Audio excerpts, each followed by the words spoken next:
So I'm back, and today we're going to review Transformers Beast Wars Season 1. Now, before I get into this, I want to just warn you guys, because this is my favorite series, the Beast Wars. This is what pulled me back into being a fan of Transformers. This is what brought me to where I am today. I mean, come on.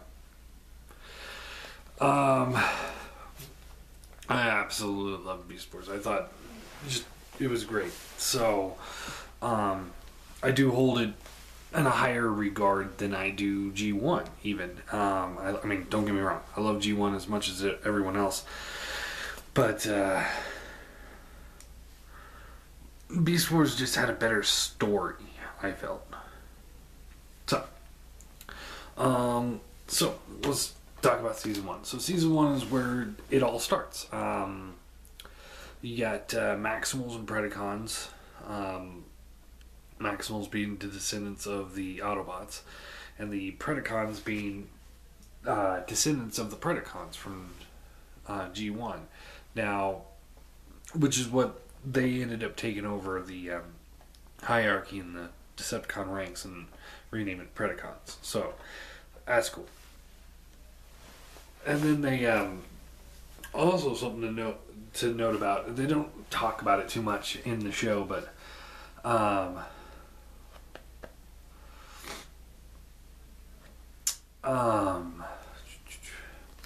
it's after the Great Upgrade, is what they call it, and that's where the Transformers all upgraded their bodies to be a more sophisticated type. And you see it in the show, like they're more rounded, they're not as blocky, and they also upgraded so the bodies are smaller. So they're characters like Rat Trap and stuff are about human sized. And the reason for that is the bigger the robot, the more energy it consumes, and they're in the process of an energy crisis, so makes sense to downscale. So that being said, yeah, so it starts out with the Maximals chasing a renegade Predacon ship. They crash land on a prehistoric world of sorts, and because there's so much raw energon throughout the planet that they would die if they were to walk around in robot mode for too long. So they created the Beast Wars bodies to shield them from the energon.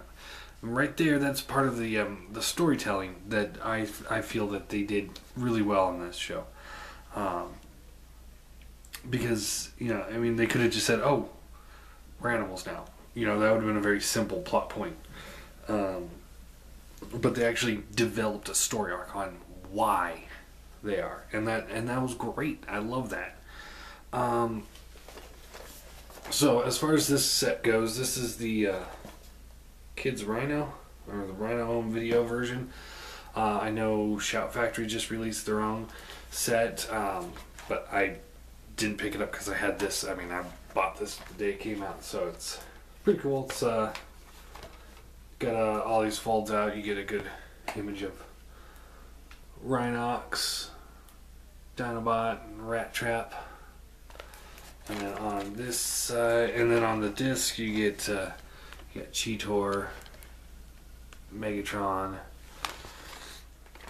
On this side, we got folds out again, just the one fold. We got Primal there, upside down Dinobot, and Pterosaur.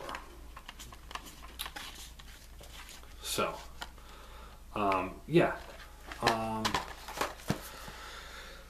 This is also one of the first shows, first cartoons to utilize the full CGI aspects.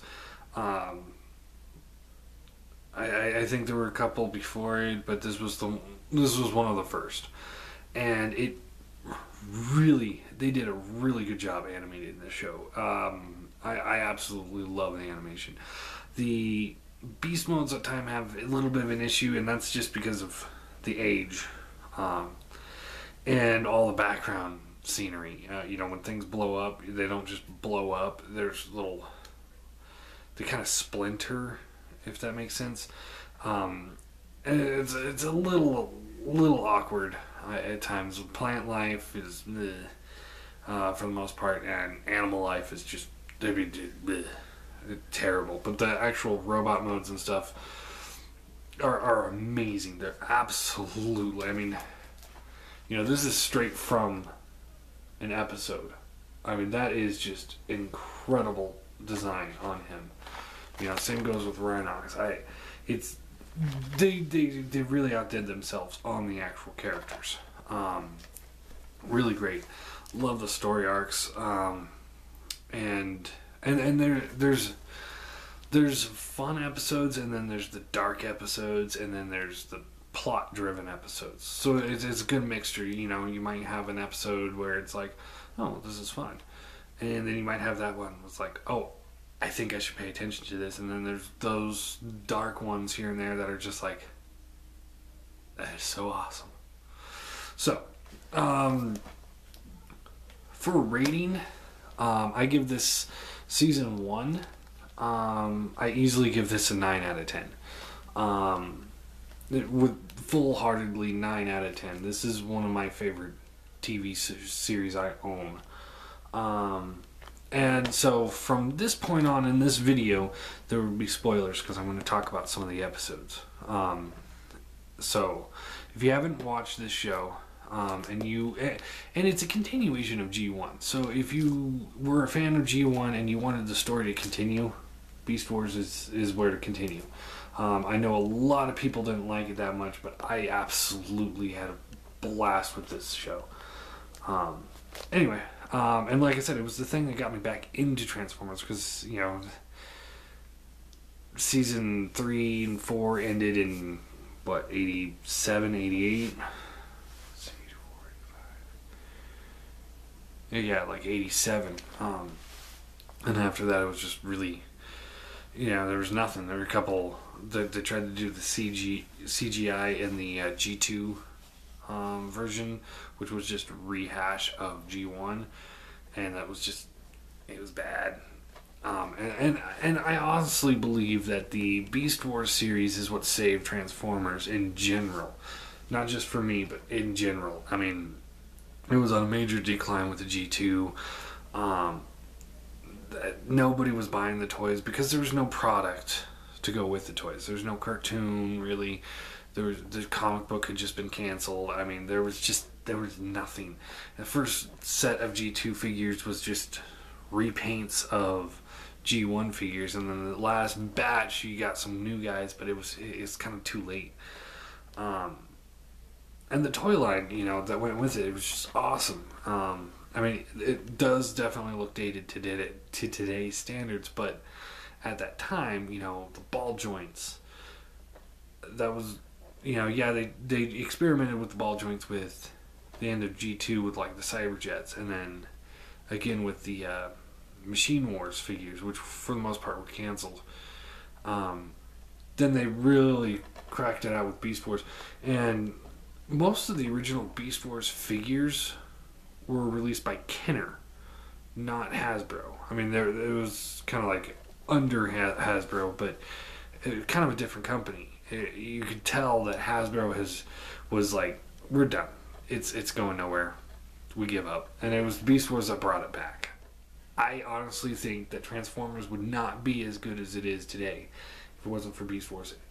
And for a number of reasons. That was one of them. Another one is, one of my issues with G1 was that, you get a whole ton of Autobots and you get a whole ton of Decepticons, and every now and then you might have an episode that focuses on one character. But you don't get enough. It's like, you don't get the depth on most of the characters. It's like Windcharger. I don't remember him really in the cartoon except for he uses magnets once to pull Bumblebee out of a ditch. there's a good example. I mean, Sunstreaker was just always the yellow car that hung out with um, Sideswipe. Things like that were just kind of like, can we develop these characters a little bit better? Can we, stuff like that. Whereas Beast Wars, they decided that they're going to go with a smaller crew. To start, the Maximals had 4, Rhinox, Cheetor, Primal, and Rat Trap. And the Predacons start with 6. Dinobot, Megatron, Pterosaur, Tarantulas, Waspinator, and Scorponok. And that's how we start. I mean, we have a total of 10 characters in a very story-driven show. So we really get the depths of each of the characters. And that was awesome. It was a great decision for them to do it that way. Every episode, because of the small crew, and it stayed a pretty small crew, each episode was based, essentially on one Predacon and one Maximal. So you really got a good idea on, what was going on. And you also get rivalries that start to come up in the show. And, Cheetor had a kind of a rivalry with Tarantulas for a while, but quickly realized he was outmatched in every way. Stuff like that. Another good one was Silverbolt in season 2, and this is season 2, but he started a rivalry with Quickstrike right off the bat, and then that quickly showed out that Silverbolt was a lot stronger than him. So then Silverbolt started a rivalry with Tarantulas, and that kind of went back and forth, and then Silverbolt tried to do rivalry with Rampage, and Rampage kicked the crap out of him, and then he went back to having a rivalry with Tarantulas. So it was kind of cool to see him, like, okay, I'm too strong for this guy, he's too strong for me, I'm going after this guy. So that was one of the cool things I liked. Anyway, let's talk about this season. So Beast Wars episodes 1 and 2, which is part 1 and part 2. This is where you see, right off the bat, Dinobot is telling Megatron that, this isn't the right place. We were supposed to be on prehistoric Earth. This doesn't match the Golden Disc. The Golden Disc was what started everything.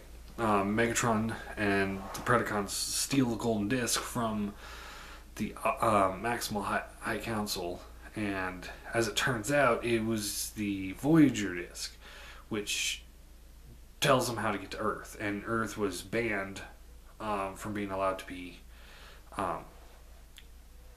It was banned for them to go to. So we never find out why, but who knows? But Dinobot says that it's worthless now, and now, what are we gonna do? And he tries to betray Megatron. Megatron quickly dispatches him with the help of Scorponok, and Megatron's like, well, who cares what planet we're on? We came looking for Energon. This place is ripe with it. Let's just steal this. The Maximals confront the Predacons later on, and this is after they got their beast modes and they've chosen names for themselves. And Dinobot ends up joining the Maximals. First, he tries to beat Primal, and that doesn't work out for him. And they end up letting him join the team, and now you have 5-on-5, and that's pretty much how it stayed for a while. Great intro to the series. You really, like I said, you really kind of get a good idea of the characters. And I'll go into the characters here. Let's see. Megatron, Megalomaniac. He's not the G1 Megatron. He's somebody that named himself after Megatron, which is kind of cool because it nods to G1. That Megatron was so important that I'm going to name myself after it. So that was cool. You got and Megatron is very smart, very cunning. I would say easily tops G1 Megatron in every aspect of the way. He always was thinking 2 or 3 steps ahead of everyone else.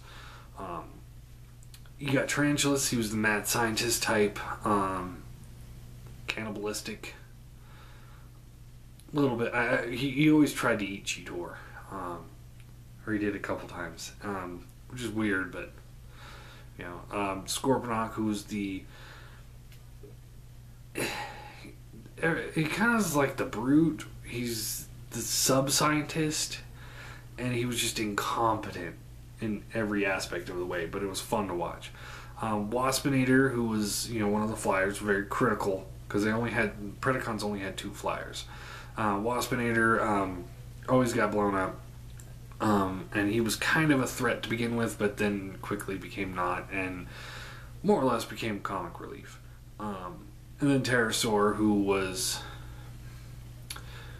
basically like Starscream light. He always tried to take command over the Predacons from Megatron, and he was just completely incompetent at it in every way, shape, and form. There's even a great episode, which I'll get into when I get there. But yeah, it was great. Maximal's Primal, which in his own way, I think exceeds Optimus Prime's capabilities, because he had a smaller crew and he did more. In a way, he did more, and that all gets revealed later on in the series. But you know, he really did the best he could with what he had, and you know, he was intelligent. He knew how to fight, and he knew when to lay low, and he was just great. I liked him a lot. Dinobot, who lived by the strict code of the Predacons, which was, you know, basically die fighting, then, you know, run and cower. Always willing to fight. You know, it was cool, because that was the first time we had a bad guy in the Transformers universe, anyway, where we had the bad guy switch over to being a good guy without him completely change. Like, yeah, Skyfire went from being a Decepticon to an Autobot, but at the same time, he didn't have the qualities of a Decepticon, whereas Dinobot had the qualities of a Predacon. He was cold, he was ruthless, you know, every now and then you see him willing to sacrifice the Maximals to achieve victory, which was awesome. You have Rhinox, who's kind of a scientist. Well, yeah, definitely the scientist, and kind of like the consciousness of the group. Yeah. You know what I mean. And he was always, like, you know, willing to help, and he always said stop and smell roses, stuff like that. Cheetor, who's just kind of the punk kid, just kind of, you know, fresh out. Very Hot Rod-esque. Reckless, quick to jump into a fight, but never really knows what to do once he gets there, which was really fun. And then Rat Trap, who very pessimistic type, always said, "We're all gonna die," and you know, that was his phrase. And never trusting, always wanting to throw somebody else under the bus. He was awesome too. I mean, I think it was a very well-rounded cast. Let me pause this for a second. Okay, so next episode was the Web. Let's see. Let's see. Which is a good one. Power Surge was a good one. They're all good episodes. I'm not gonna go into full depth with them as I did with G1, because I'm already 20 minutes in. Power Surge was a good one. That was where Pterosaur found a flying island and gained enough power to take over the Predacons. He essentially destroyed Megatron. And then he realized he was running out of power, so he left Tarantulas in charge. Tarantula's first thing he did was leave Waspinator, or leave Scorponok in charge, so the Tarantulas can find out where Pterosaur got his power. And Scorponok, being the genius that he is, decides to rebuild Megatron. And that was actually a good move. Because when Pterosaur came back after everything was defeated, he found a Megatron waiting for him, and I guess Megatron wasn't too pleased with him. Let's see.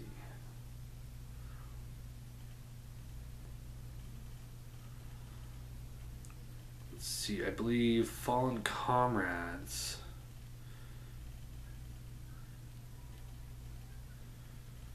I'm having a hard time remembering some of these. Let's see. There was the probe. That was a good one, where they find out that there was a probe coming towards Earth looking for them. So they did everything they can to try and contact them. And Megatron, with the help of Tarantulas and Scorponok, unleash it basically Transfixitron from G1, which was cool because it's like, oh, that's G1 tech right there. Let's see. There's also an episode, I can't remember if it's Fallen Comrades or Double Jeopardy, but Tigertron joins the Maximals, and during the first episode, when the Maximal ship starts going down, they release all these stasis pods, and in the stasis pods are protoforms, and when they would land, they're new Transformers, freshly birthed, and I don't care what they say that Tigertron and Air were alive beforehand. They weren't. No, doesn't work that way. Anyway, so when they were crashing, they released all of them into the atmosphere so that they would be safe, and then every now and then one would fall down, and I would lead everyone running to it, trying to achieve it, or get there first, because if the Maximals get there first, they have a new troop, because they're designed as Maximals. But if the Predacons get there first, they can reprogram it as a Predacon. Awesome. It was great. It's like, okay, who's going to get there first? It was always like kind of a race for the most part. Let's see. But yeah, Tigertron, who had that sense of honor, love of nature type of person, which was cool. We needed somebody like that in the show. Those hippies always kind of bother me a little bit, but we needed one in the show. Anyway, he decided not to go back with the Maximals. I'm pretty sure it's Fallen Comrades. But yeah, so anyway, I lost my train of thought there for a second. So yeah, we get Tigertron, and then Double Jeopardy happens, which was, I'm pretty sure is the one where they get Black Arachnia for the Predacons. It turns out the Predacons had a maximal decoder chip. Rat Trap deserts the Maximals, joins the Predacons under Pterosaur's command, and during this, Megatron gets deactivated by Rat Trap, and they lock him up, and then Megatron's like, he gets up and he tells the computer, okay, unlock the cage, and it just opens up for him, and he looks over at Rat Trap, he's like, a wise tyrant always knows an escape route for his prisons. Right there, perfect example of why this Megatron was better. Even better, though, was later on in the episode when the Maximals are attacking, and Pterosaur sees Megatron come out, and one of the Predacons was asking Pterosaur, what do we do, Commander? And Megatron's like, yes, Pterosaur, what should we do? And again, he looks over and he's like, a wise tyrant always lets a fool lead. Or something like that. And he lets Pterosaur take command of the Predacons. And it just proved the point of why he is the leader and not Pterosaur. Because Pterosaur failed miserably. And it was just all around great episode. And a great example of Megatron being why I think this Megatron is a better Megatron than G1. I'm not I'm kind of insulting G1 Megatron. I just think this Megatron, if he was in that Megatron's shoes, the war would have ended much differently. Anyway, we also get the Spark, which was awesome. That was when the Starscream Ghost comes down and possesses Waspinator, and now we got the Starscream Part 2 in Waspinator's body, quickly dispatches the Decepticons. Wait, no, that's not the Spark. Possession is that one. Sorry. Spark was Air Razor. But Possession, where you get G1 Starscream leading, helps defeat the Maximals real quick, and then, oh shit, because Starscream tries to take over everything, and it all goes crap. Spark was Air Razor, which was a good episode. It was a good episode. It's not one of my favorite, but it was a really good episode. Let's see. Another great one, and this was one of my absolute favorites from the first season, was Spider's Game. This one where Tarantulas was able to summon a stasis pod to a secure location. He got there first with Black Arachnia. Got there just after it scanned, but was able to put on a Predacon chip anyway. So it became a Predacon. Now this Predacon turns into Inferno.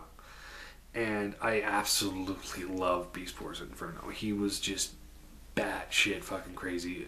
Pyromaniac. Just fun to watch. And this episode was just true to that form. He thought the stasis pod was his colony. And he would just attack anything that got near, and it was just so much fun. Turns out he had a flight mode which caught Air Razor off guard, and then Tigatron thinks that Maximal or the Predacons are trying to steal the stasis pod technology out of it, or information, secrets, so Tigatron blows it up. Tarantulas just wanted it to get off the planet, but Inferno sees it, and he thinks, oh, you just destroyed the colony, and he just goes apeshit. It is so much fun watching him. And he quickly kicked the crap out of Tigatron, and then he gets blown up by, I think it was Optimus, but he's another one of those characters like Waspinator where you can blow them up 100 times, they still keep coming back. And just his personality is great. Okay, I forgot to go through the personalities. Air Razor was kind of like the heroine type, warrior princess. Yeah. Her depth didn't get totally all the way developed. Black Arachnia's in season 1 didn't either, which made me just kind of hate her a lot. She was just evil girl, typical, and she also seemed very slutty too. So always like hanging out with whichever bot was better at the time. Inferno though was just batshit crazy. I mean, absolutely bonkers crazy, and that was a lot of fun watching him do all sorts of stuff. Let's see. I'm trying to see. Law of the Jungle is a good one. And then other voices 1 and 2. That's where we find out the Vok are the ones that basically designed the planet, and they're the ones that created all the raw energon, and they're just using it as an experiment. But because of the interference of the Beast Wars, they decided that it is now it's no longer the experiment they want, so they're going to sterilize the planet. And that's their plan. I mean, they're just going to wipe everything out. Tarantulas had devised a plan to blow it up, or not blow it up, to get off the planet and get the hell out.